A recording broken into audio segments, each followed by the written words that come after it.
Hello, welcome to the YouTube channel. If you're new here, this is the Med Poetess, and without further ado, let's get into this video. I am currently a medical doctor in Rwanda.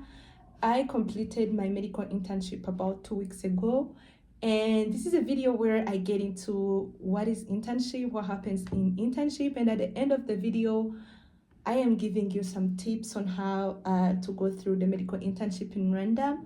And I decided to do this video first things first because by the time I was about to start my internship, I was on YouTube and looked all over the place to look for a video to guide me as a Rwandan medical student studying medical internship, and I didn't find any video that could give me a clear picture, an overview, especially because I didn't know that much of people who have already gone throughout the program. So this is a video to guide you guys as new medical interns, but also anybody else who's looking forward to coming to do their medical internship in Rwanda. So let's get into it.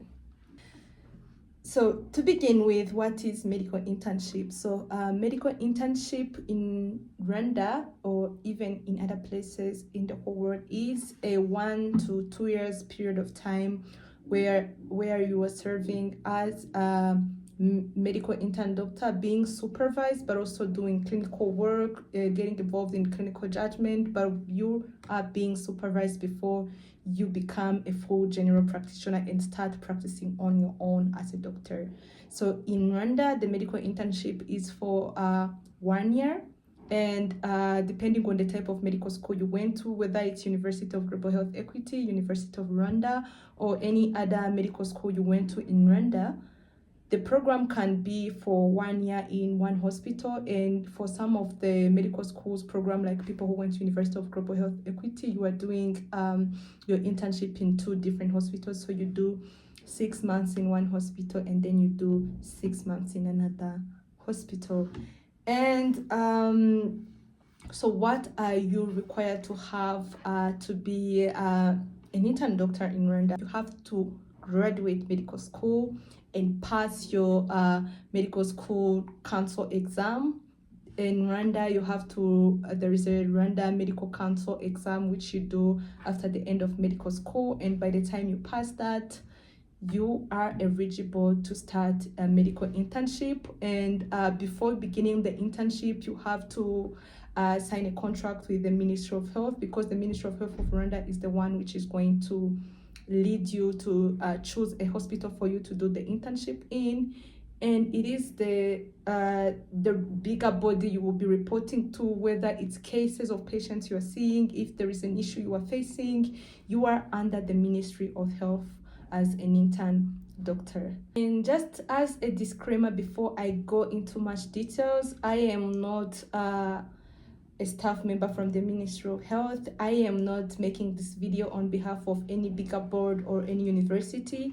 Everything I'm sharing here on this YouTube channel is my personal experience and things I went through as an intern doctor. So if you really want immediate details from the bigger body, I would advise you to reach out to the Ministry of Health instead. Yes, so let's get into details then. So the first thing as an intern doctor is you need to know these things you need to be doing as an intern doctor.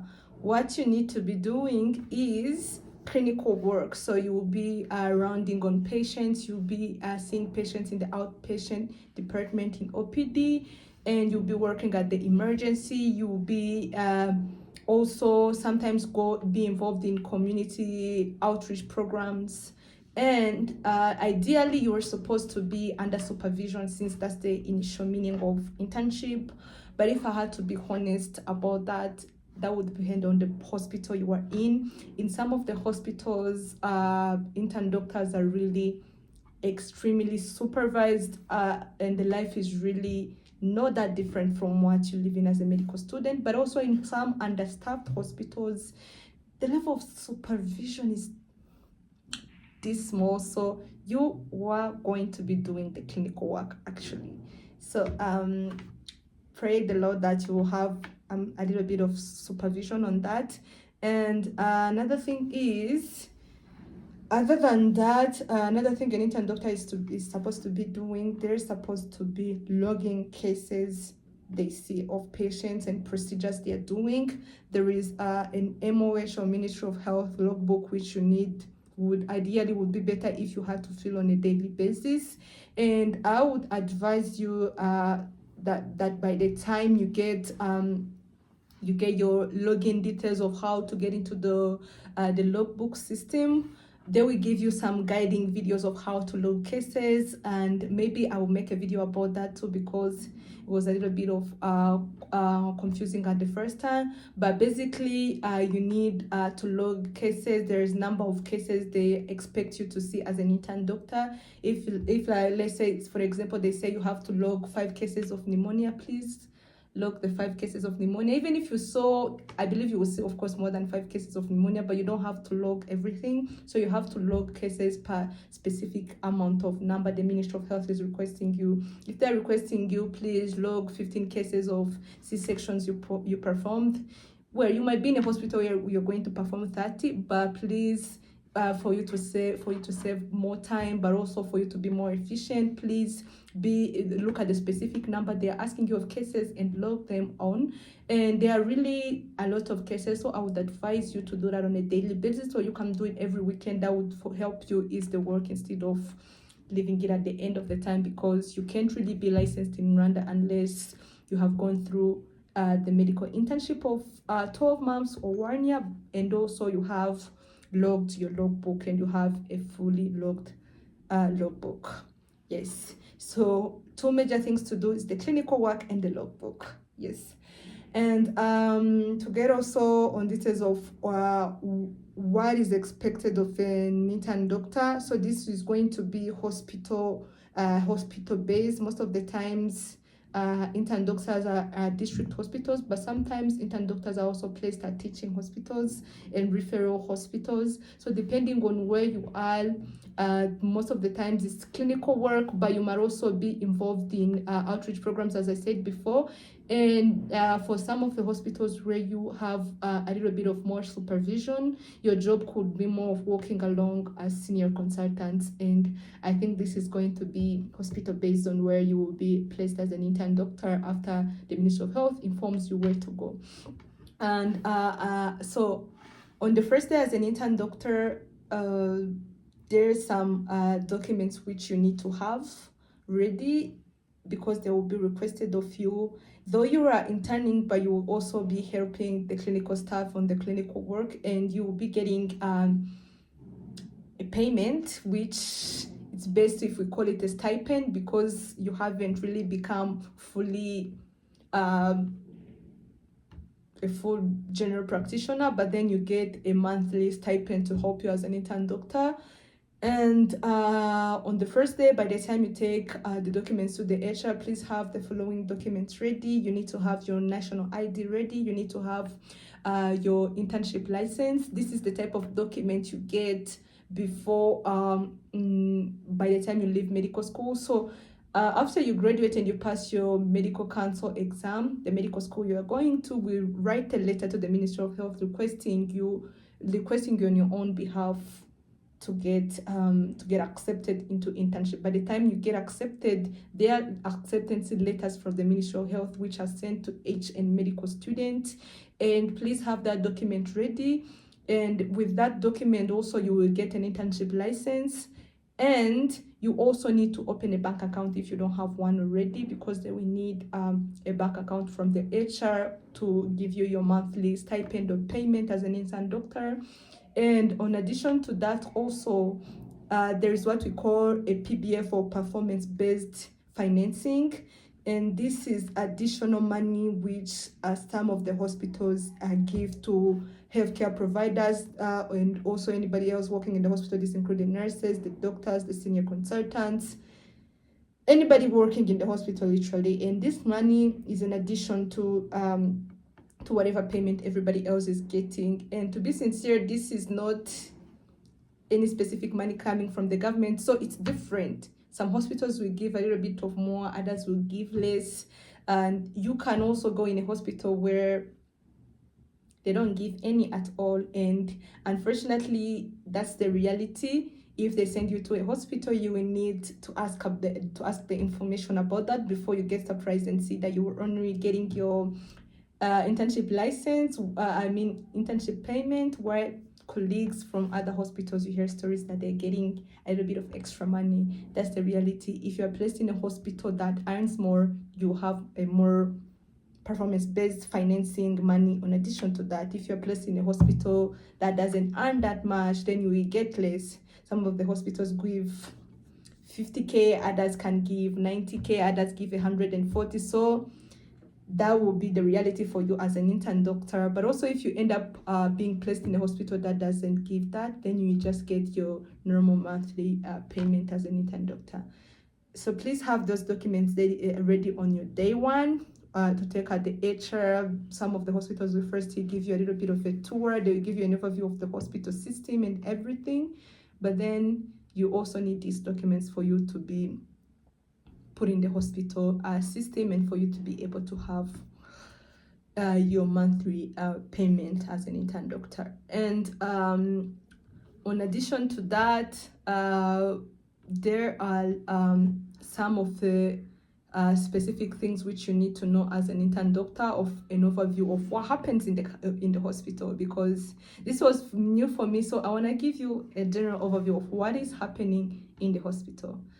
So most of the hospitals that are having intern doctors have actually, this is not just about hospitals having intern doctors. This is a general overview of what things which are happening in hospitals, and I believe that you have already experienced that, because as a medical student, you went to clinical staff meetings and everything. So most of the hospitals, your day as an intern doctor will be like, you wake up, you go to the hospital, you start the clinical staff meeting.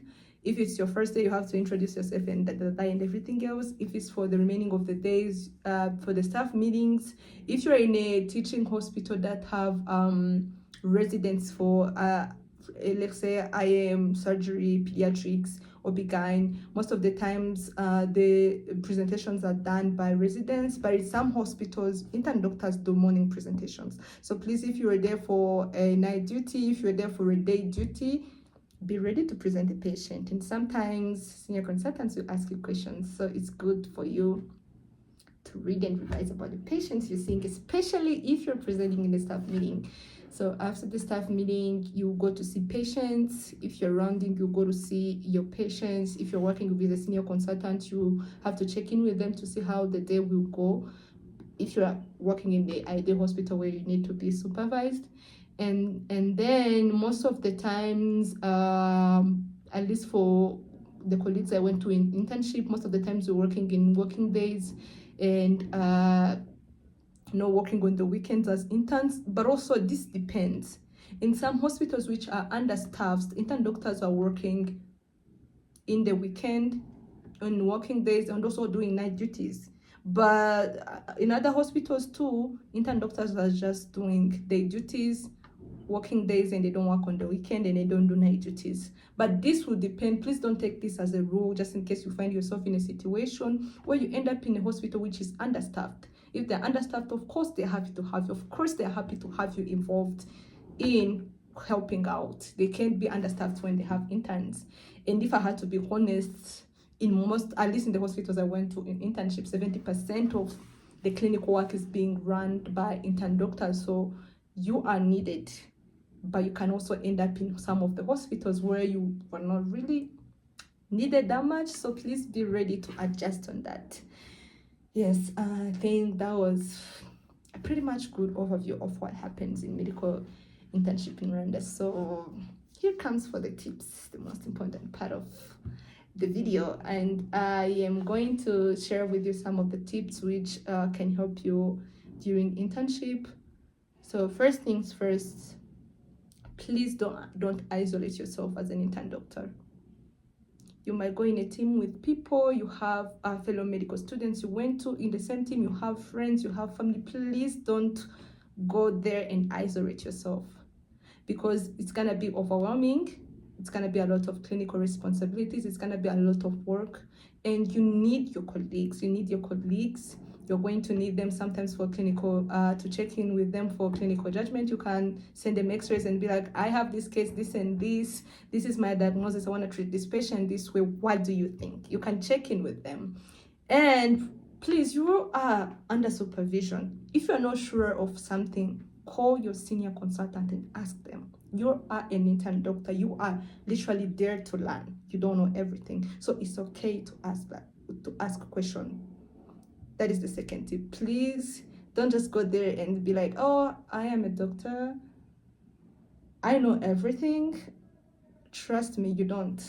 So it's okay to ask questions either to your colleagues, either to residents, either to senior consultants, either to a nurse you just found there. If you find that they're doing something interesting, something you haven't, something you want to practice, it's okay. Ask them, please show me, how is this done? And let them show you. And another thing that will really help you a lot will be to stay humble and friendly, because you will meet all kinds of diverse people in the hospital. You will make friends, and there are scenarios where you really need to be humble, to humble yourself, to be able to learn, but also because these are the type of people you're going to be working with for a long time, 6 months, 1 year. So please try not to really have disagreements and to be backfiring back and forth with people. It's better, it will help you to learn well if you stay humble. And another thing I want to talk about, please, self-care matters. It really matters. Internship was really so intense, not just for me, but also for some of my colleagues I've talked with. And as much as you want to help a patient, you can't help a patient if you are unhealthy yourself. So please, when you're home, sleep. If you get time, check in with family. If you are a person who goes to church, check in with the local church community. Find your people, find a person you can talk to. Don't, go on a high, go out with your friends at least every once in a while. You guys can set up a timetable and say, we'll be going out every once in a month, every once in 2 weeks. That's okay, but have a way to care for yourself, because there are too many things which will be overwhelming. And one of the things which was big for me was accepting the fact that some of the expectations I had did not meet the reality. Some of the things I thought did not meet what I meant at the scene. Things are so different. And some of the things are really so frustrating. As a person who is coming fresh from medical school, you're so full of this theory of things you want to do and how you want to change the healthcare system. And this is going to be too much on you. So please take care of yourself. And last but not least, please revise. Not just for your patients. You might end up in a situation where you have medical students, and in medical school, it's from level to level. I, as a medical student, first I look out to the second year medical student. A second year medical student look out to a third year medical student. A third year medical student will look out to a fourth year. A fourth year look out to a fifth year. And then a fifth year will look out to an intern doctor. An intern doctor will look out to a resident. A resident will look out to a senior consultant. So you will have some of the nursing student and medical student looking out to you, asking you questions, wanting to learn from you. So please revise so that you can have answers to provide to them, because to be sincere, you can't memorize everything. You have a very good basic knowledge of everything by the time you graduate, but it happens that you forget things, especially the pathophysiology of things, and it's good to revise that. And another thing is, you have patients and you want to make sure that you are providing the best of the best care. You want to stay updated on the current treatment. You want to stay updated on the protocol of how to do things. And last but not least, you were going to be going in morning staff meetings every day. Sometimes they could ask questions in some of the hospitals I went to, and they're like, medical students can't answer, intern doctor can't answer, and then residents. So by the time they are on you and you are ready to give an answer, it's a good thing.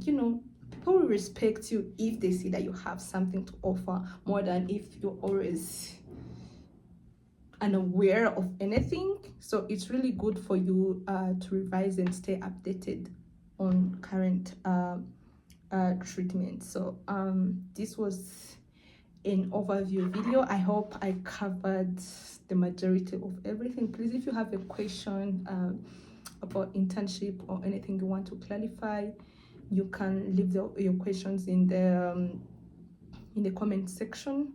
I will read the comments and then I will make another video about details. But for now, thanks for watching. So welcome to internship. If you're about to go to internship, hope you enjoy your time as an intern doctor. Bye.